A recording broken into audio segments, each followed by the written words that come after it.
எந்த ராசியாக இருக்கட்டும், எந்த நட்சத்திரமாக இருக்கட்டும், சனியில் பிடியில் சிக்காமல் யாரும் வாழ்க்கையை கிராஸ் பண்ணி போக முடியாது.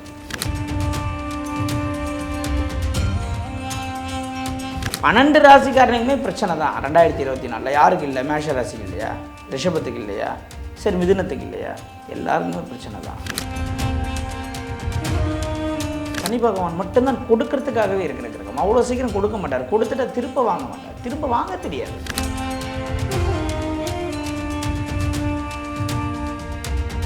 அவர் என்னத்தான் சொல்கிறாருன்னா, மக்கள்னா யார், பணம்னா யார், உண்மைனா யார், எல்லாத்தையும் உங்களுடைய நிஜ வாழ்க்கையிலே சுட்டி காட்டுறாரு. அவரை எப்படி நீங்கள் வரவேற்காமல் அவர் நம்ம கஷ்டப்படுத்துறாருன்னு சொல்லுங்கள். காசை கொடுக்குறவர் நல்லவர்னு சொல்கிறீங்க குருவை, அனுபவத்தை கொடுக்குறவர் கெட்டவர்னு சொல்கிறீங்க. காசை அனுபவம் இருந்தால் தான் அந்த காசை எப்படி செலவு பண்ணணும்னு உங்களுக்கு தெரியும். அப்போ யாருக்கு நீங்கள் முதன்மையாக முக்கியத்துவம் கொடுக்கணும்? 7.5 சனியில் ஒருத்தர் கல்யாணம் ஆகுதுன்னா டிவோர்ஸ் ஆகாது. நீங்கள் என்ன தான் ஜாதகத்தில் பொருத்தமே இல்லைனாலும் 7.5 சனியில் கல்யாணம் ஆயிடுச்சு, டிவோர்ஸ் ஆயிடுச்சு நான் சொல்ல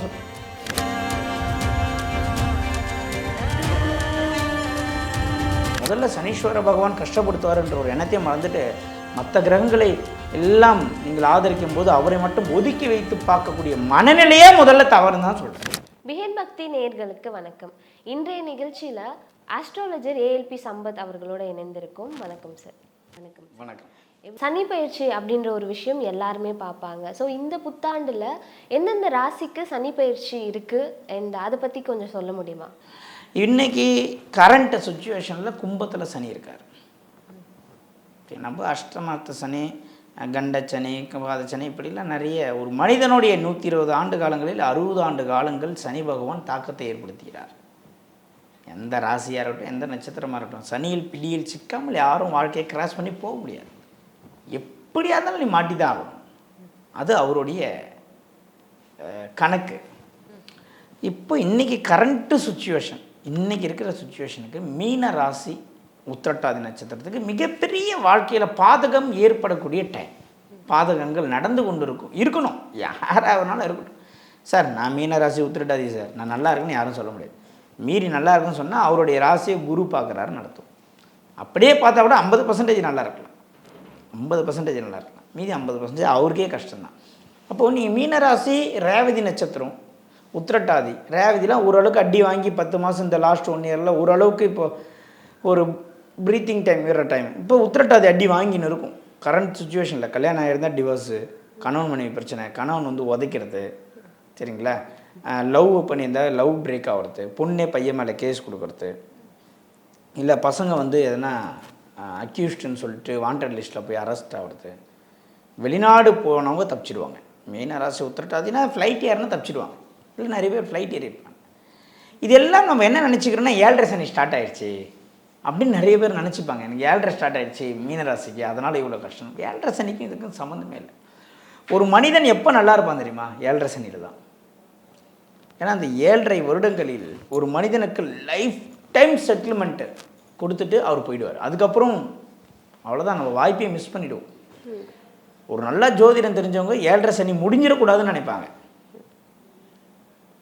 ஏன்னா அவர் தான் சைக்கிளில் போகிறவரை பென்ஸில் போக வைப்பார், பென்ஸில் போகிறவரை ஃப்ளைட்டில் போக வைப்பார். சனி பகவான் மட்டும்தான் கொடுக்கறதுக்காகவே இருக்கிற கிரகம். அவ்வளோ சீக்கிரம் கொடுக்க மாட்டார். கொடுத்துட்டா திரும்ப வாங்க மாட்டார். திரும்ப வாங்க தெரியாது.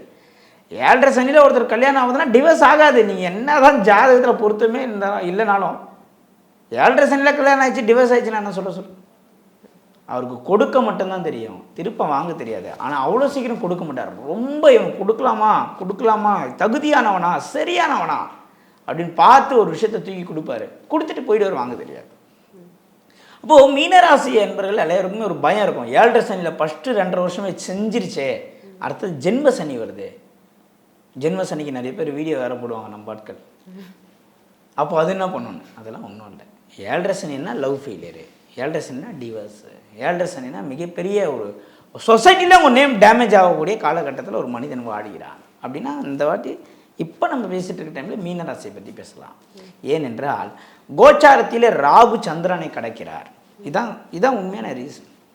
இப்போ இந்த பிரச்சனையை அப்படியே அடுத்த ராகு கேது பயிற்சி 2025 கும்பராசி அனுபவிக்க போகிறாங்க. புரட்டாதி நட்சத்திரத்துக்கு இப்போயே லைட்டாக ஸ்டார்ட் ஆகிற டைம்.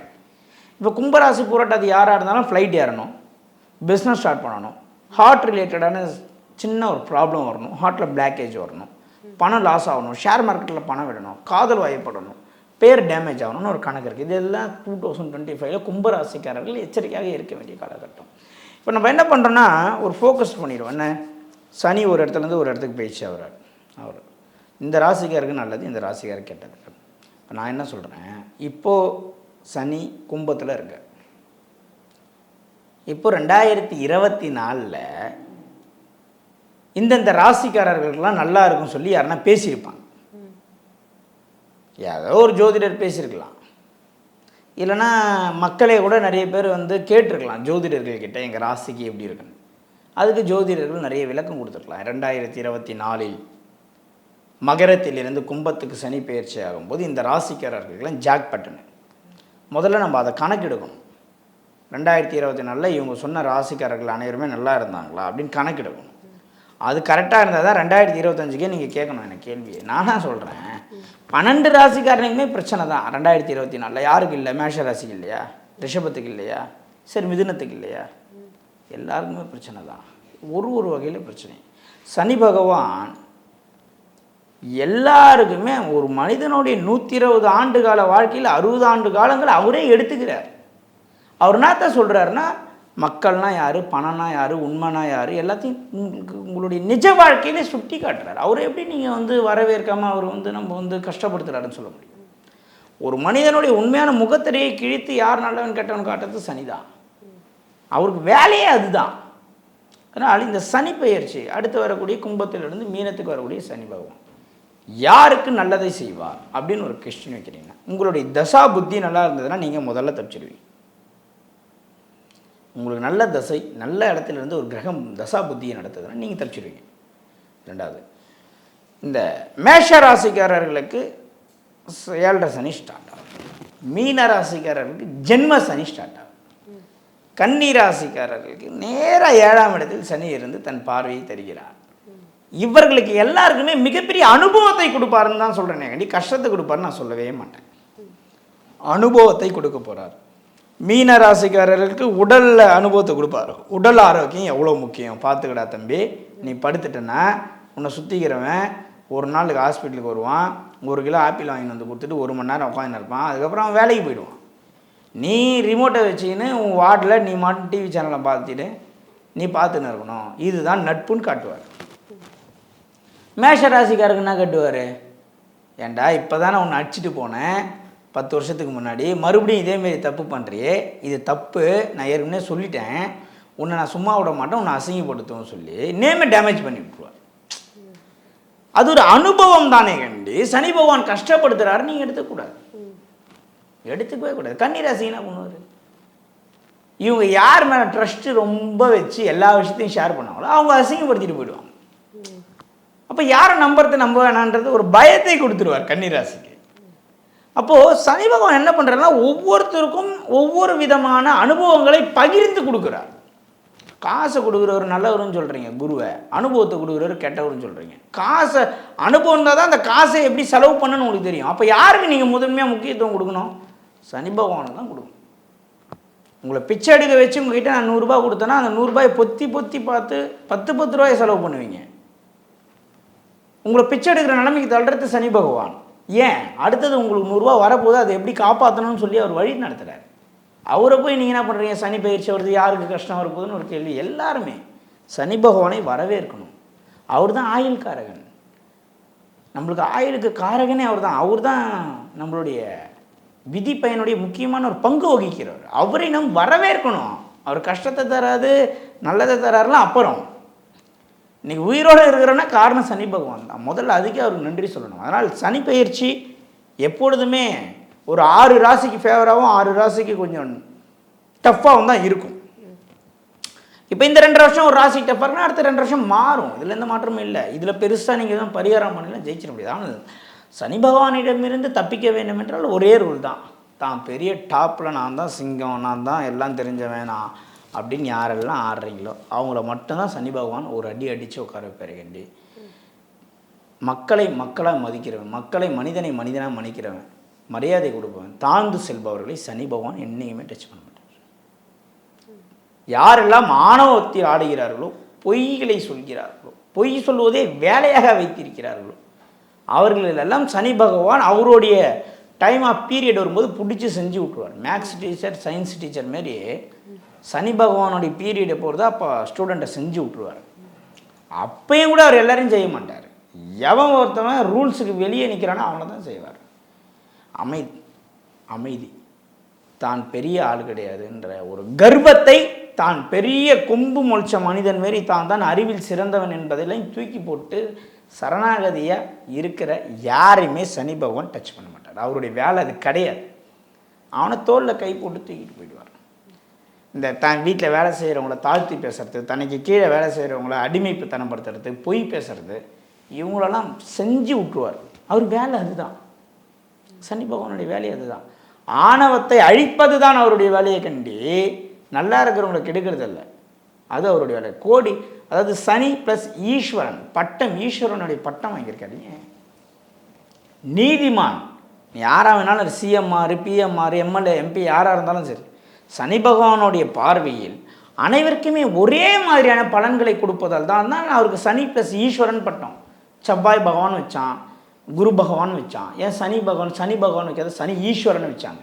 அவன் சிவனுக்கு நிகரான பலன்களை கொடுக்கக்கூடிய நீதிமான். நல்ல, அதனால தான் ஜட்ஜினா சனீஸ்வரன் சொல்கிறோம், அட்வொகேட்னா புதன் சொல்கிறோம். ஏன் நீதி வழங்குறவர் எப்படி இருப்பார்? நல்லவன் கிட்டவன் யாருன்னு தெரியக்கூடாது. தெரிஞ்சவங்க, சொந்தக்காரன்றதுனால தூக்கு தண்டனை மாற்றி எழுதிட முடியும்.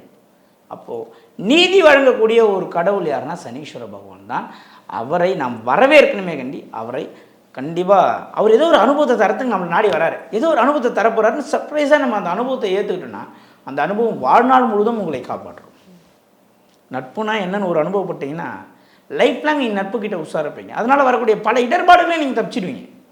அப்போ சனீஸ்வரன் நல்லது தானே செய்கிறாரு. அப்போது முதல்ல சனீஸ்வர பகவான் கஷ்டப்படுத்துவார்ன்ற ஒரு எண்ணத்தையும் மறந்துட்டு மற்ற கிரகங்களை எல்லாம் நீங்கள் ஆதரிக்கும் போது அவரை மட்டும் ஒதுக்கி வைத்து பார்க்கக்கூடிய மனநிலையே முதல்ல தவறுன்னு தான் சொல்கிறேன். அதுவே மிகப்பெரிய தவறு. ஒரு ஃபங்க்ஷனுக்கு நீங்கள் போகிறீங்க, எல்லாருக்கிட்டையும் அந்த ஃபங்க்ஷனுக்கு நான் பேசுகிறாங்க, உங்களை மட்டும் ஒதுக்கி வச்சுட்டாங்க. உங்ககிட்ட மட்டும் எப்போ வந்தீங்கன்னு கேட்கல, வாங்க சாப்பிடுங்க கூப்பிடல. ரெண்டாவது அந்த ஃபங்க்ஷன் நீங்கள் போவீங்களா? உங்களுடைய மனநிலை எப்படி இருக்கும்? அதே தான். ஒரு கிரகத்தை நீங்கள் நேசிக்கணும். அதை விட்டுட்டு நான் சனீஸ்வர பகவான் விட்டார், என்னை கஷ்டப்படுத்திட்டாரு சொல்கிறதெல்லாம் முட்டாள்தனமான விஷயம். சனி பகவானை போல் யாராலையும் கொடுக்க முடியாது, எந்த கிரகத்தாலையும் கொடுக்க முடியாது. கோடீஸ்வரன் ஆகணும்னா சனீஸ்வரனுடைய அனுகிரகம் இருக்கணும். அவர்கள் தான் கோடீஸ்வரர். சனி பகவான் தான் இருக்கத்தில் ஹைலைட்டான ஒரு கிரகம். அதனால் இந்த 2025 நான் சொல்லக்கூடிய ஒரு முக்கியமான விஷயத்தை என்னென்னா, உடலில் ஒரு அனுபவத்தை கொடுக்க போகிறார் மீனராசிக்காரங்க. யாராக இருந்தாலும் சரி, உடம்பை ரொம்ப உஷாராக பார்த்துக்கு, ஹார்ட்டில் ரொம்ப ரொம்ப எச்சரிக்கையாக இருக்குது. மேஷ ராசிக்காரங்க ஷேர் மார்க்கெட்டில் நான் போய் பணம் போட போகிறேன் அப்படின்னு யாருன்னா போனீங்கன்னா நேராக இங்கேருந்து முதல்ல என்ன பண்ணுங்க, இதுக்கு போய்டுங்க, திருப்பதிக்கு நாமத்தை நல்லா பெருசாக போட்டுக்குங்க. அதுக்கப்புறம் ஷேர் மார்க்கெட்டில் பணத்தை போடுங்க. யாருன்னா 2025 மேஷ ராசிக்காரங்க நான் ஷேர் மார்க்கெட்டில் பணத்தை போட்டு ஜெயிச்சுன்னு சொன்னால், நான் பகிரங்கமாக இந்த வீடியோவில் மறுபடியும் ஒரு வீடியோ போட்டு கேட்டுக்கிறேன். அதேமாரி மேஷ ராசிக்காரங்க யாருன்னா பணம் போட்டு ஷேர் மார்க்கெட்டில் தோத்துட்டிங்கன்னா தயவு செஞ்சு என்கிட்ட ஷேர் மார்க்கெட்டை பற்றி கேட்டோ அப்பாயின்மெண்ட் வாங்கி வராதிங்க, வேஸ்ட்டு. நான் என்ன பண்ண முடியும்? பணத்தை திருப்பி தர முடியுமா? ஆறுதல் தான் சொல்லி அனுப்ப முடியும். அதுக்கு என்கிட்ட பீஸை குட்டி நீ ஆறுதல் வாங்குறதுக்கு அந்த காசை வச்சு 4 நாள் செலவு பண்ணலாம் வீட்டில். புரியுதுங்களா? கன்னி ராசிக்காரங்க யாராக இருந்தாலும் உண்மையிலே இவன் லைஃப்பில் நம்ம கூட நீடிக்க போகிறான்னு தெரியாமல் டக்குன்னு வளரிடக்கூடாது. சிம்ம ராசிக்காரங்களுக்கு சொல்ல வேணாம், அஷ்டம சனி அது ஒரு சிறப்பான விஷயத்தை செய்வார். அவருடைய நோக்கமே அதுதான். ஏன்னா பயந்துருவாங்க, அதனால் நான் சொல்லலை. இப்போ சிம்ம ராசிக்காரங்க யாராக இருந்தாலும் நிச்சயமாக எவ்வளோ பெரிய ஸ்ட்ராங்கான ஆளாக இருந்தாலும் அழ வச்சுடுவார். அழ வச்சுட்டு தான் அவர் அந்த இடத்துட்டு மூவ் ஆவார். அதனால் பயந்துட வேணாம் சிம்ம ராசிக்காரர்களும் நான் சொல்கிறேன். ஆனால் எந்த ராசியாக இருந்தாலும் ஒரு விஷயத்தை தெளிவாக அவர்கள் புரிந்து கொள்ளுங்கள். தான் என்ற ஆணவத்தை தூக்கி போட்டு தனக்கு கீழே வேலை செய்யக்கூடிய நண்பர்களை நல்லா பார்த்துக்கினாலே சனி பகவான் ஒன்றும் பண்ண மாட்டார் என்பது தான் இதுக்கு உண்டான தீர்வு. இந்த 2025 ரிஷபம், மிதுனம், தனுசு, விருச்சிகம், துலாம் கொஞ்சம் லைட்டாக ரிஸ்க்குன்னு தான் சொல்லணும் துலாமுக்கு. விருச்சகம், மகரம் இவங்க எல்லாருக்குமே கொஞ்சம் நல்ல பீரியட்னு சொல்லலாம். அவங்களுடைய தசா புத்தி நல்லா இருந்துச்சுன்னா ரொம்ப நல்லா இருப்பாங்க. இல்லைன்னா ஓரளவுக்கு சுமாராக ஒரு 70% ஆச்சு அவங்க வாழ்க்கை ஓடும்.